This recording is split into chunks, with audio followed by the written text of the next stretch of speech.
Anton Graves found the first marker on a morning so cold his breath hung in front of him like smoke from a snuffed candle.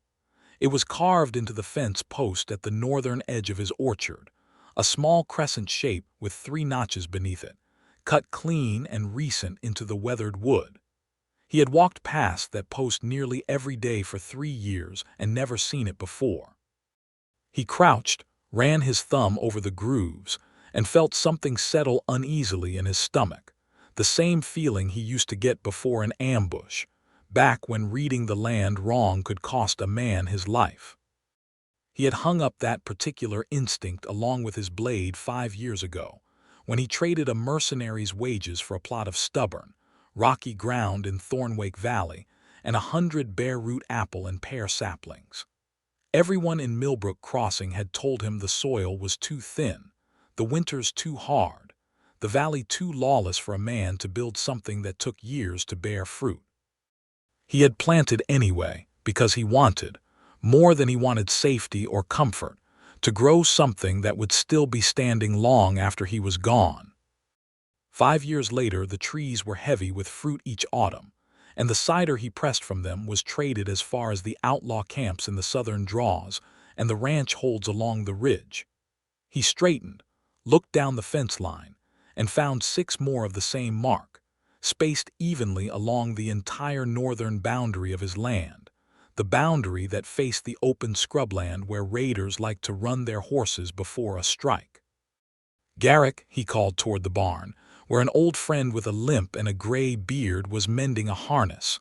"Come look at this." Garrick Voss had fought beside Anton in 3 different companies before they both decided they were too old and too tired to keep collecting scars for other men's wars. He ambled over, squinted at the mark, and grunted. "Sentinel sign," he said. "Orc patrol mark. That is a ward glyph, boy. Means this ground is claimed as protected." "Protected by who?" "Only one garrison close enough to bother," Garrick said, scratching at his beard. "Carneth Hold. The quartermaster there runs patrols along the toll roads. Strange thing is, this is not a toll road. This is your orchard." Anton stared at the crescent and the 3 notches for a long moment, turning over the implications. He had assumed, these past 2 seasons, that the raiders simply favored easier targets, that his good luck was luck and nothing more. There had been a night 8 months back when he'd heard riders pass close in the dark and hold his breath until they moved on. There had been another time a wagon of his cider bound for the ranch holds arrived with an escort he never hired, riding a half-mile back, peeling away before anyone at the delivery point could ask questions. He had told himself it was coincidence or perhaps merchants sharing the road. "How long has this been here?" he asked. Garrick shrugged. "Longer than a season from the weathering. You have never noticed." "No," Anton said, and felt something between gratitude and unease crawl up the back of his neck. Someone had been watching over his land quietly for months and had never once told him. He saddled his horse before noon.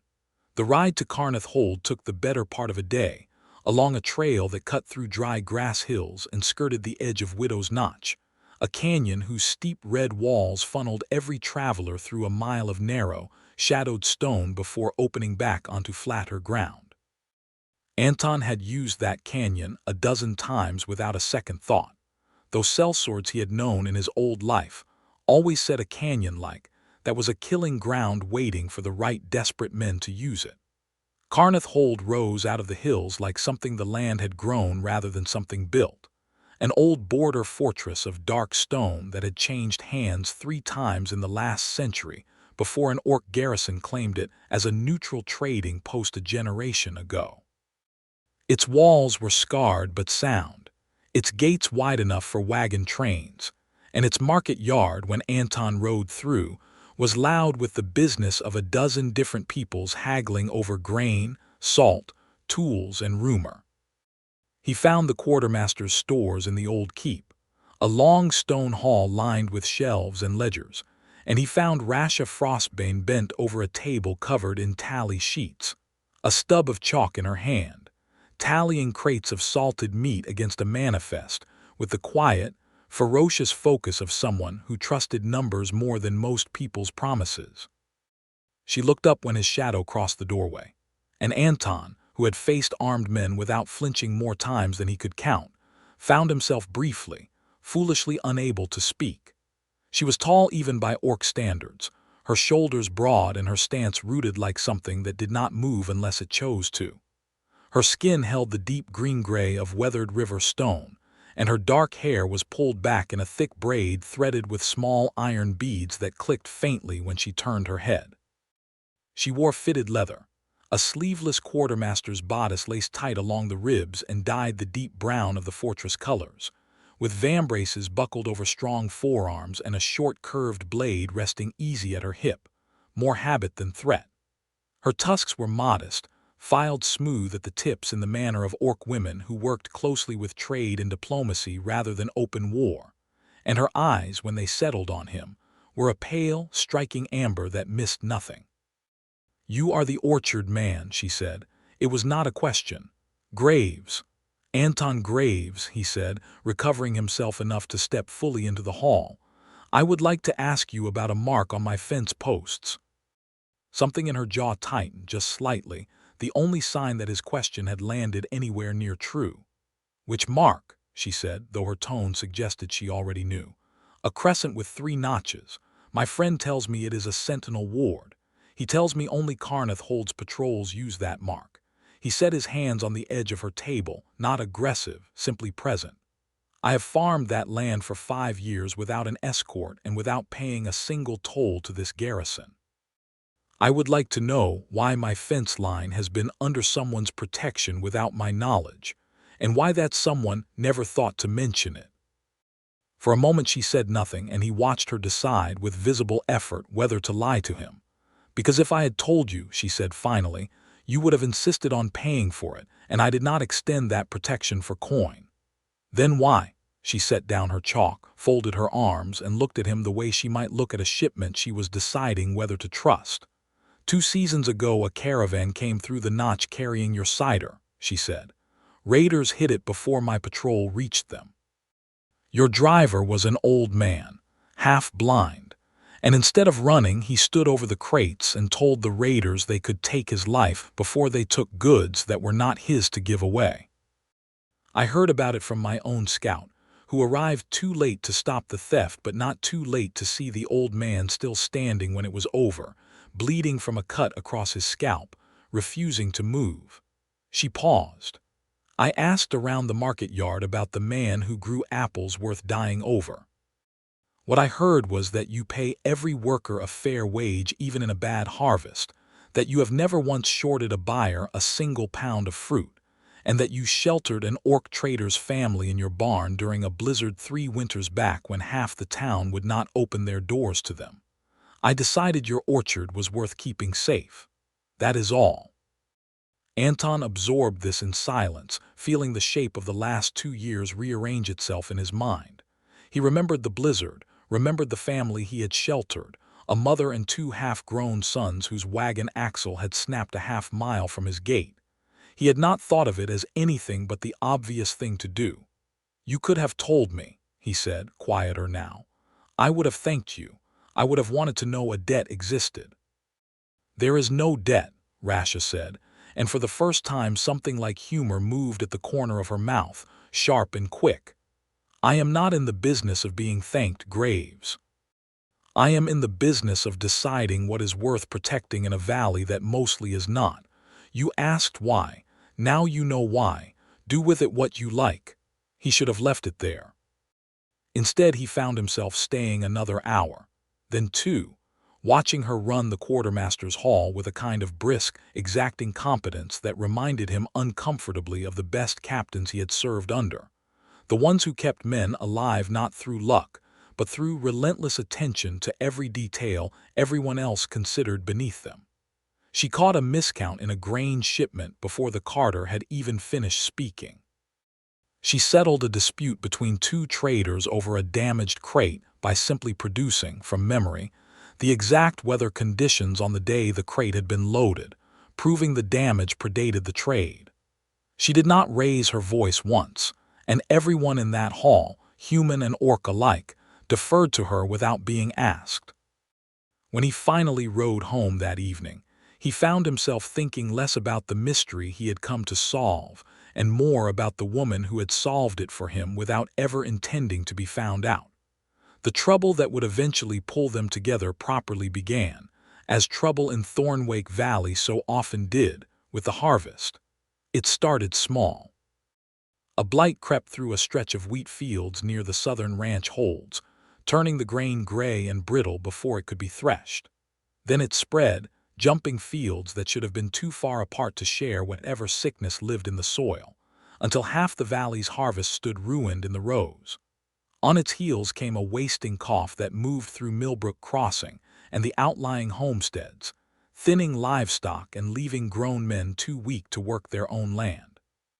People who had been neighbors for a decade began looking at each other with suspicion, hunting for someone to blame the way frightened people always did when the ground itself seemed to have turned against them.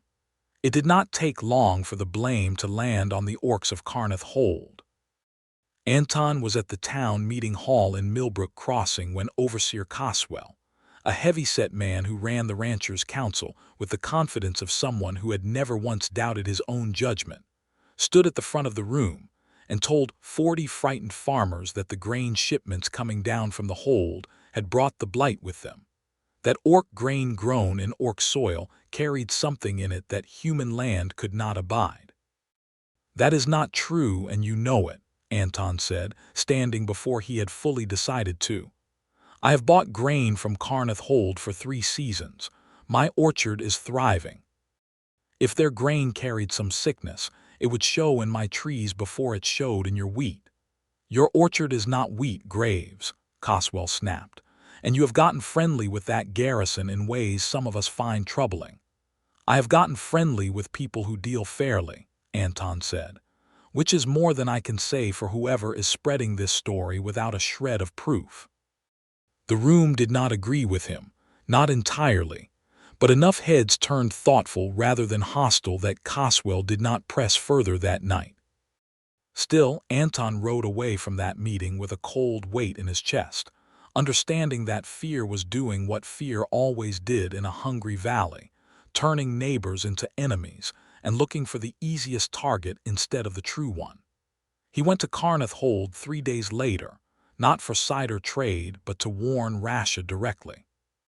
He found her in the market yard, overseeing the unloading of a grain shipment while a cluster of human traders watched with open distrust, murmuring among themselves loud enough to be heard. She noticed him before he reached her, and something in her stance shifted, a slight straightening, as though she were glad of an ally in a yard that had grown unfriendly.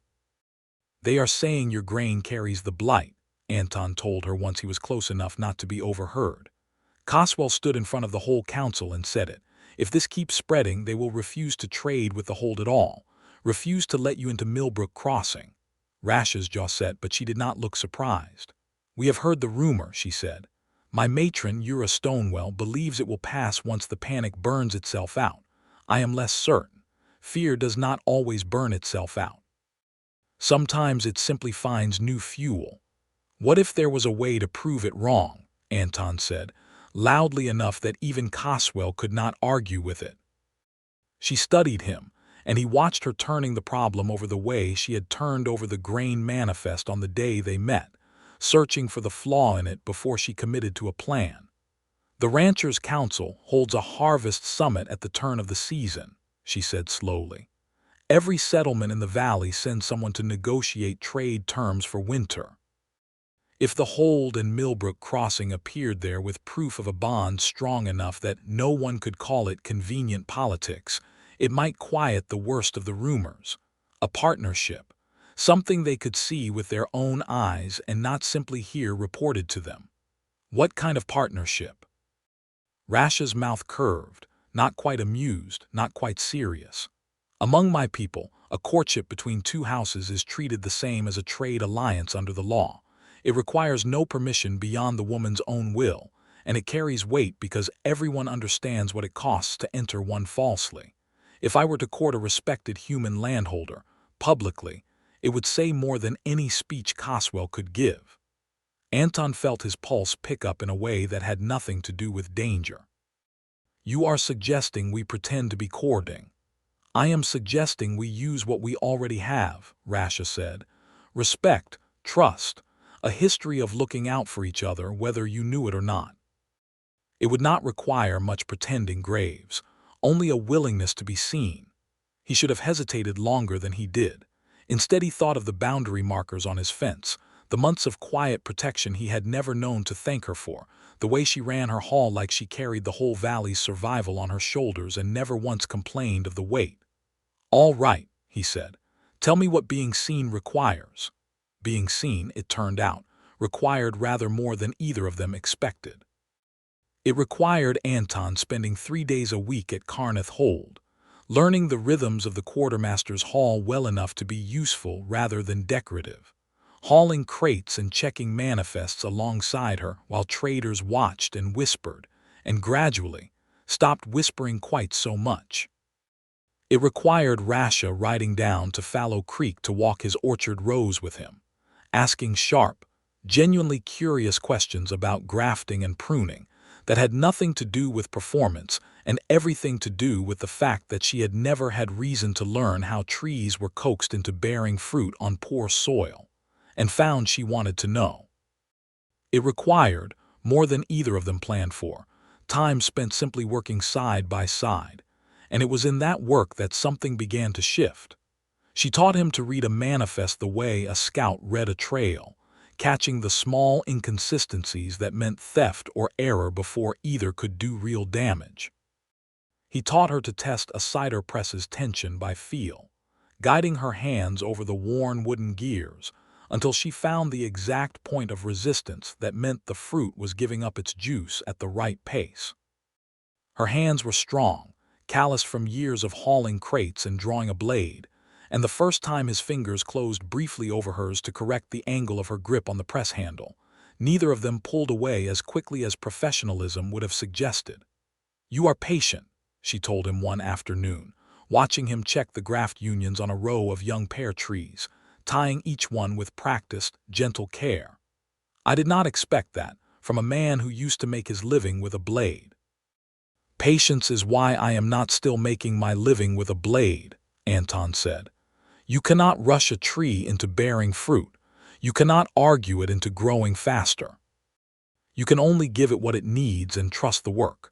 "That is not so different from running a garrison," Rasha said, "though I confess I have never once described a supply chain the way you describe an orchard." "Maybe you should," he said, glancing up at her, and found her already watching him with an expression that made his mouth go dry before he made himself look back at the trees. It was on one of those afternoons, weeks into their arrangement, that she asked him, without any of her usual brisk certainty, whether he had ever regretted the trade blade for orchard. "Never," he said. "I liked the men I served with. I do not regret the years. But I wanted something that would still be here after me. A war does not leave anything behind but scars and stories. A tree leaves fruit for 100 years.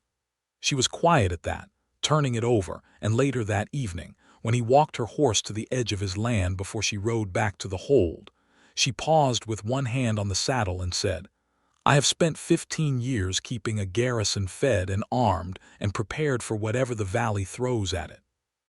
I have never once asked myself what I wanted to leave behind." "What would you want," he asked, "if you let yourself want it?" She did not answer that night. But she did not ride away immediately either, and the space between them, standing close in the dusk with her horse shifting patiently beside them, felt charged with something neither of them had agreed to name yet. The harvest summit was still 3 weeks away when the blight problem turned suddenly, dangerously worse. A homestead near the southern edge of the valley reported that their well had gone foul, the water thick and bitter, and within 2 days half, the family had taken sick with the same wasting cough that had already weakened dozens of others. Word spread through Millbrook Crossing like the sickness itself, and this time the suspicion did not stay confined to grumbling in the meeting hall. A group of frightened, angry men rode out to a stretch of grazing land where an orc family, long-time residents of the valley who ran cattle and had nothing to do with Karnath Hold's garrison, kept their herd. The men burned 2 grain stores and beat the family's eldest son badly enough that he could not stand without help. Anton heard about it from Garrick, who had heard it from a rider passing through, and he rode for Karnath Hold within the hour, sick with a fury he had not felt since his last days as a sellsword, when he had watched fear turn ordinary men into something uglier than the enemies he had actually been paid to fight. Rasha was already assembling a patrol when he arrived, her face set in hard, controlled lines. "I am riding out to check on every orc household between here and the southern ridge," she told him, "before Coswell's fear finds another target." "I am coming with you," Anton said. "This is not a courtship errand, Graves." "I know exactly what it is," he said. "I am still coming." She looked at him for a moment, weighing something, and then nodded once, sharp, and did not argue further. They rode through Widow's Notch as the light went long and orange, the canyon walls throwing deep shadow across the trail even though the sun had not yet set. Anton had ridden that stretch dozens of times without concern, but something in the stillness of the place set his old instincts humming, the same low warning he used to feel before an ambush, and he found himself scanning the canyon rim without quite meaning to. He was 3 lengths ahead of Rasha's small patrol when the first arrow struck the rock beside his head, close enough that he felt the wind of it against his cheek. "Down!" Rasha's voice cracked across the canyon like a whip, and Anton threw himself from his horse and into the meager cover of a boulder as more arrows hissed down from both canyon rims, loosed by men positioned in the rocks above with the kind of coordination that meant this was no opportunistic raid but a planned ambush, waiting for someone specific to ride through. He recognized in the chaos of the next few seconds that the someone specific was almost certainly him. The arrows converged tightest around the boulder he had taken cover behind, not around the orc patrol scattering for their own positions further back. "They are targeting the human," one of Rasha's scouts shouted, confirming it, and Anton understood with a cold, clear certainty that whoever had orchestrated this ambush wanted him dead, likely to inflame the very fear that was already tearing the valley apart. An orchard man killed on the road from the orc garrison, blamed easily on orc treachery. His horse had bolted. His own blade, unused for 5 years, sat sheathed and half forgotten at his hip, more habit than readiness. He drew it anyway, though from behind the boulder there was little he could do but hold his ground as the arrows kept coming, forcing him lower, pinning him with no clear path to better cover and no clear line of retreat. He was cornered, the canyon wall at his back, the boulder his only shelter, and the archers above adjusting their angle with every volley, closing the gap. Then Rasha was there. She came off her horse in a single fluid motion, closing the distance between her position and his in a dead sprint across open, exposed ground, her round steel-rimmed shield already unslung from her back. Anton shouted her name, a warning, but she did not slow. She reached him just as another volley loosed from the rim, and instead of taking cover beside him, she planted herself between him and the canyon wall's exposed angle, shield raised, her body a wall of muscle and leather standing directly in the arrow's path. He heard the impact before he understood it, a hard, wet thud distinct from the ring of arrowheads against her shield, and Rasha's whole frame jolted with the force of a shaft burying itself in the meat of her shoulder, just above the top edge of her vambrace where the leather gave way to skin. She did not fall. She did not even lower the shield.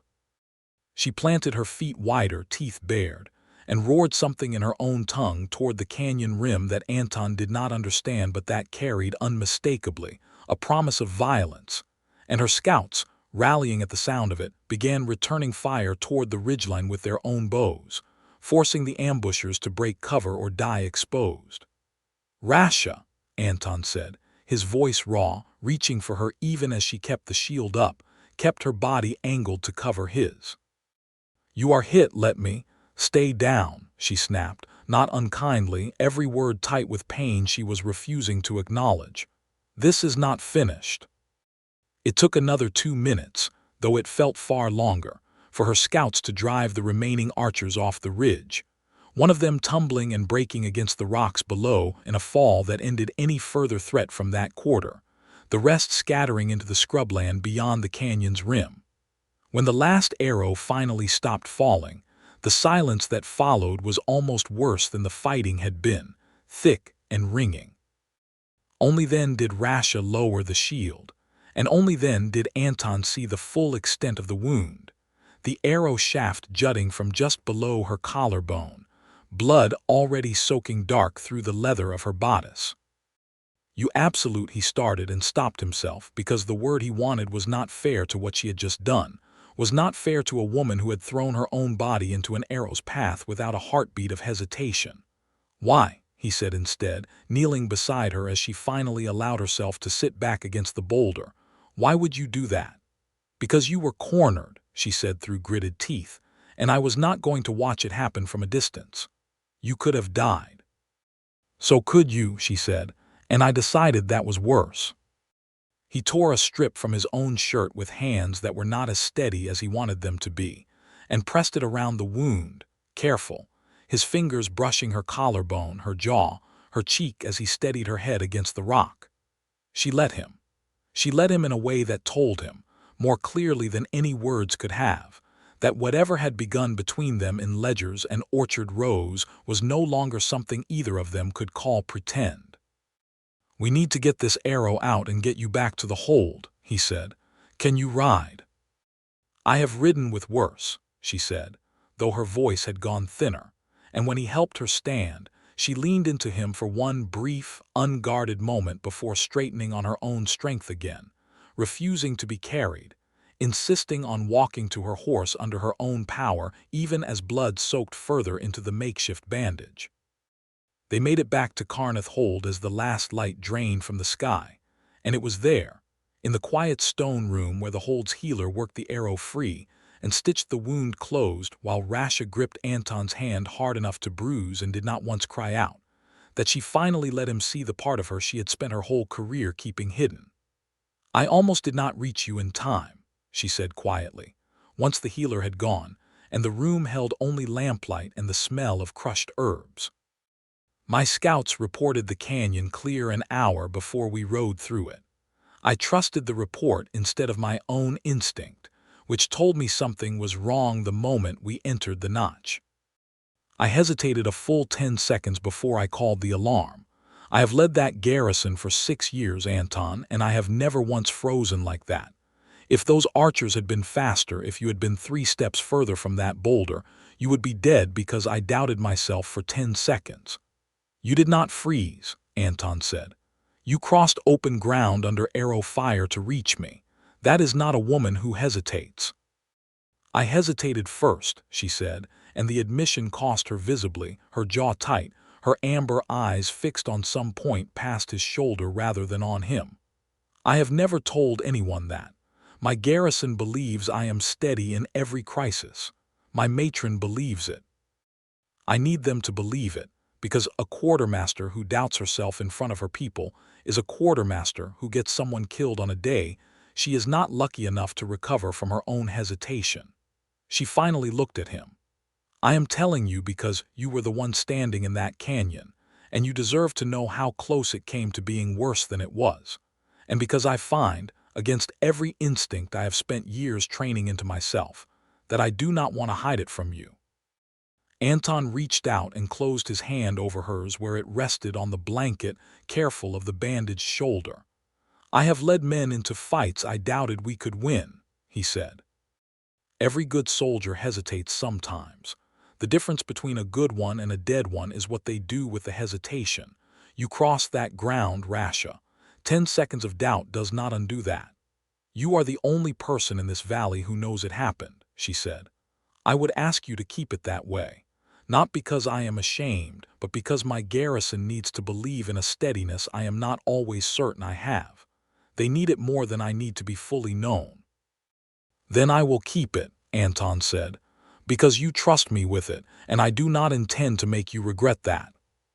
She studied him for a moment in the lamplight, something unguarded and tired and warm moving across her face, and then slowly, she lifted her uninjured hand and laid her palm along his jaw, the first touch either of them had allowed themselves that carried no pretense of accident or necessity.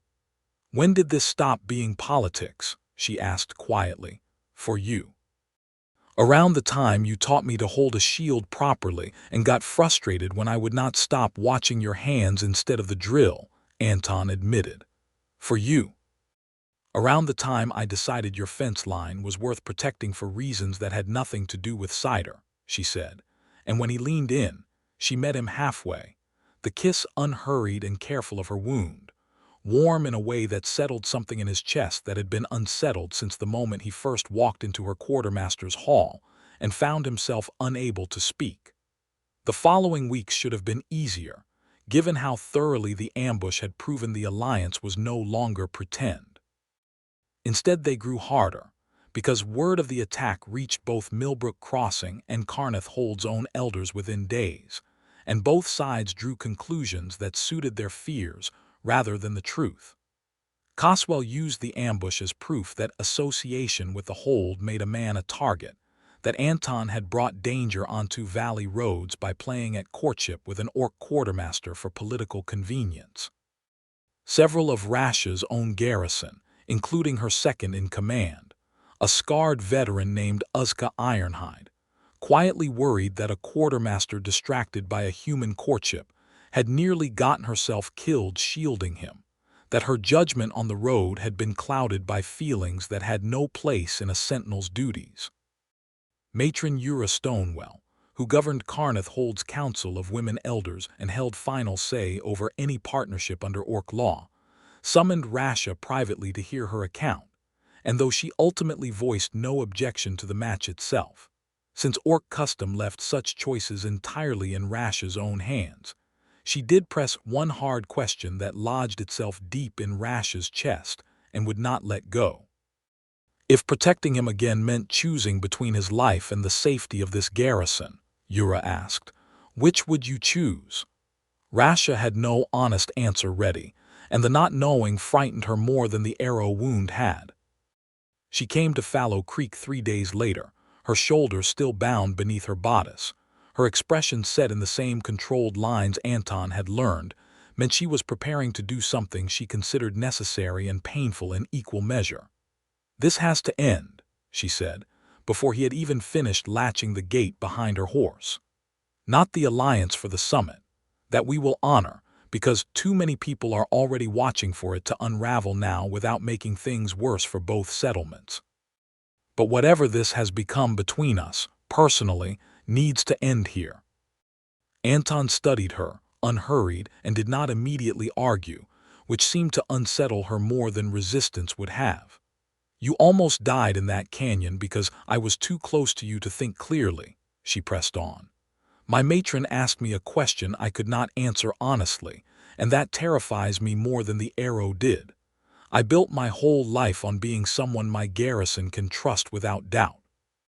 I cannot be that person and also be someone who freezes because she is afraid of losing a man." She stopped herself. "Say it," Anton said quietly. "It does not matter what I would say," she said.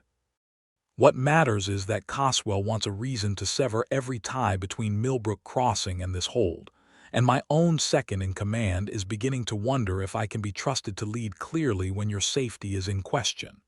The safest choice, for both of us, for the garrison, for the summit, is for you to go home, tend your trees, and let me finish this alliance the way it was meant to be finished. As politics, nothing more." Anton crossed the distance between them slowly, close enough that she had to tip her chin up slightly to keep her eyes on his, and he did not touch her, though every part of him wanted to. "You want me to believe that," he said, "but I do not think you believe it yourself. I am telling you plainly, Graves. You are telling me what you think will keep me safe and keep your garrison's confidence intact," Anton said. "That is not the same as telling me what you want. I have watched you run that quartermaster's hall for months now. You do not make careless mistakes, and you do not pretend feelings you do not have, not even to spare yourself an uncomfortable conversation. If you truly wanted this over, you would have sent Uzka to tell me, or written it in a ledger and had it delivered with the next grain shipment. You rode here yourself with a wound still healing to say it to my face. That is not a woman ending something. That is a woman hoping I will argue. Rasha's jaw tightened, and for a moment he thought she might simply turn and ride away rather than answer him. Instead, something in her posture wavered, the rigid control cracking just slightly at the edges. I do not know how to do this and still be who I need to be for my people, she admitted. I have never had to hold both before. Then let me help you hold it, Anton said. Not as a burden, as a partner. You have spent this whole courtship teaching me how your world works, letting me stand beside you in that hall until people stopped whispering when I walked through the gates. Let me do the same for you. I'm not asking you to choose between your garrison and me. I am telling you that you do not have to. And if it happens again, she said, low, if you are cornered again and I hesitate, then I will trust you to cross the ground anyway, Anton said, the way you did the first time. You did not fail me in that canyon, Rasha. You saved my life at the cost of your own blood. If your matron or your second in command cannot see the difference between a leader who feels deeply and a leader who is compromised by it, that is a failure of their imagination, not yours. She looked at him for a long moment, searching his face for the doubt she had expected to find and clearly not finding it, and something in her seemed to finally give way, not in defeat but in relief. You called my bluff, she said, and there was warmth in it now, something almost like admiration. I have been called worse for less accurate reasons, Anton said, and when she laughed, short and surprised and real, he finally allowed himself to reach for her hand.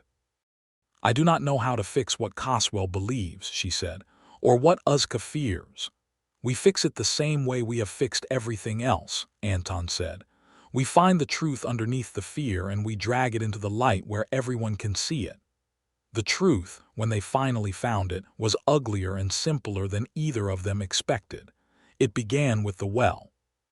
Anton had spent enough seasons managing an orchard to know that a well going foul overnight, all at once, rather than fouling gradually the way natural contamination usually did, was not a natural occurrence. He rode out to the homestead where the sickness had first spread and asked to see the well itself, over the family's wary objections, and found, wedged deep beneath the waterline where no casual inspection would catch it, a burlap sack that had once held something bitter and chemical, the kind of tanning agent used to cure hides quickly, poisonous in enough quantity, and entirely capable of causing the wasting cough that had spread through anyone who drank from it. He brought the sack to Rasha, and she, in turn, ran it against the hold's own trade manifests, cross-referencing which merchants had purchased tanning agents in that quantity over the past season. Only one name matched, a hide trader named Silas Vane who ran a modest operation out of a camp in the southern draws and who, Rasha's records showed, had been quietly buying up grain reserves from desperate homesteads at a fraction of their worth for the past 2 months, offering cash when no one else would, promising clean supplies once the blight passed. He poisoned the water and the wheat fields both, Rasha said, once the pieces were laid out between them on her quartermaster's table. Got up the desperate harvests cheap, waited for the panic to turn people against the hold, and planned to sell his hoarded grain back to Millbrook Crossing at whatever price he chose once the winter made them desperate enough to pay it. And blamed the orcs for the blight the whole time, Anton said, so no one would look for a human cause. We need proof Caswell cannot dismiss, Rasha said. Not a burlap sack and a manifest.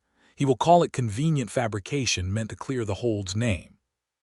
Then we get proof he cannot argue with, Anton said. We bring it to the Harvest Summit, in front of every settlement in the valley at once.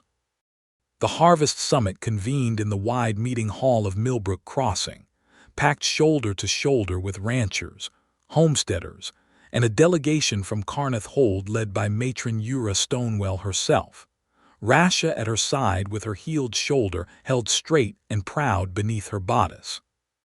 Anton stood near the front, not as a spectator but as a landholder with standing to speak.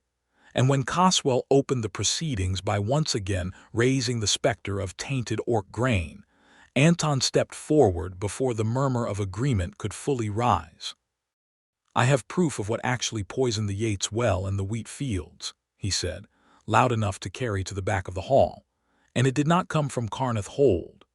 He laid the burlap sack on the table before the assembled council, along with the trade manifests Rasha had gathered, and walked the room through the evidence step by step: the tanning agent, the purchase records, the pattern of cheap grain buyouts that only made sense if someone had engineered the very scarcity he was profiting from. Rasha followed with the Hold's own ledgers, showing every grain shipment sent to Millbrook Crossing over the past year had been tested and cleared by the Hold's own healers before leaving the gates. Records Coswell had never bothered to request, because the story he wanted to believe had been easier than the truth. Silas Vane, present in the hall to lodge his own complaints about supposed orc price gouging, went pale and then furious as the room's attention turned toward him. And when two of Rasha's scouts, stationed quietly at the hall's doors since before the summit began, moved to block his path to the exit, his composure broke entirely. He did not confess outright, but his flight attempt, scrambling for the side door before the scouts caught his arms, told the room everything the ledgers had not already made plain. The uproar that followed took the better part of an hour to settle, Coswell red-faced and stammering as ranchers who had trusted his judgment turned instead toward Anton and Rasha for answers. And it was Matron Ura Stonewell, rising with the unhurried authority of a woman who had led her people through worse crises than one liar's greed, who finally restored order. "This valley has spent a season blaming my people for a sickness bred by human hands," she said, her voice carrying easily across the hushed hall. "I will not pretend the accusation did not wound us, but I will also not pretend that the truth, once found, does not matter more than the wound. Silas Vane will answer to whatever justice this council decides, human justice, since it is a human he wronged first and worst. What I ask in return is simple: that the next time fear comes hunting for someone to blame, this valley remembers who stood in that canyon and bled to protect one of your own, and who spent a season working beside my quartermaster instead of against her." The silence that followed was not hostile. It was, Anton thought, something closer to shame beginning to soften into something more useful. Coswell, to his limited credit, did not argue further. Vane was bound over to the council's own justice, his hoarded grain confiscated and distributed through the valley's homesteads before winter could make its absence deadly. And by the time the summit closed that evening, the trade agreement between Millbrook Crossing and Carneth Hold had been renewed not on the strength of a pretend courtship, but on the plain, undeniable evidence of what that courtship had actually accomplished. It was Matron Ura who pulled Rasha aside as the hall emptied, Anton close enough to hear. "You risked your authority for him," Ura said, nodding toward Anton, "sharing garrison secrets, garrison resources, spending months on a courtship that could have ended your standing here if it had gone badly. I asked you once which you would choose, him or the garrison. I see now I asked the wrong question." "What is the right one?" Rasha asked. "Whether you are wise enough to make him part of the garrison's strength instead of a threat to it," Ura said. "I think, watching the last hour, that you already have your answer." That night, once the hall had emptied and the valley had begun, tentatively, to breathe easier, Rasha found Anton waiting by the horses, and she did not wait for him to speak first. "I want to make you quartermaster's partner," she said without preamble. "Not a title for show. A real seat in the Hold's Trade Council, equal say in what crosses our gates and how it is priced and who it protects. Under our law, a woman controls her own partnerships and property outright. I do not need Ura's permission to offer this. I need only decide I want it, and I have decided." "You are certain," Anton said. "Sharing that kind of authority is not something you undo easily." "I am not interested in undoing it," Rasha said. "I spent 6 years believing I had to carry every decision alone to prove I was fit to lead, You have shown me a different way to carry it. I do not want to surrender the hold, Anton. I want to share it with someone who has already proven in a canyon and in a council hall both that he will stand where it counts. Anton reached for her then, no longer careful of a healing wound that had closed clean and strong, and pulled her into him, her forehead resting against his for a moment before their lips met, unhurried, sure, without a shred of pretense left between them. "Then I accept," he said against her mouth, "on one condition." "Which is?" "That the trees still come first on harvest days," he said, and felt her laugh more than heard it, warm and low against him. Winter came gentler that year than the valley had feared, the confiscated grain enough to see every homestead through to spring, the wasting cough fading once the poisoned wells were cleared and the true cause understood. Anton split his days between his orchard rows and the quartermaster's hall at Carneth Hold, learning the rhythms of trade negotiation, the way he had once learned the rhythms of a cider press. And Rasha, in turn, learned to graft a pear branch with hands steadier than she ever expected them to be. Standing beside him in the orchard on the mornings, the Hold's business allowed her the time. They did not marry in the grand, public way either culture might have expected, not yet. Both of them content to let the partnership between them settle into its own shape at its own pace, rather than rushing toward a ceremony neither felt urgency for. What they built instead was quieter, and to both of them, more binding. A shared seat at the Hold's council table, a shared row of trees at Fallow Creek that Rasha had begun, unprompted, to call theirs rather than his. An evening spent on the low stone wall at the orchard's edge, watching the sun drop behind Widow's Notch and talking through whatever the valley had thrown at them that day. It was on one of those evenings, deep into winter's last stretch, that Rasha brought him a letter that had arrived at the Hold under a wax seal he did not recognize. "There is a settlement 2 valleys east," she said, "an old border fort called Graymore Reach, half abandoned since the last war, sitting on a trade route that could connect the Hold to markets we have never reached. My matron has asked whether I would be willing to travel there in spring, to assess whether it is worth reclaiming as a joint outpost. Human and orc trade both if it can be managed." "You are asking if I will come with you," Anton said. "I am asking if you want to," Rasha said.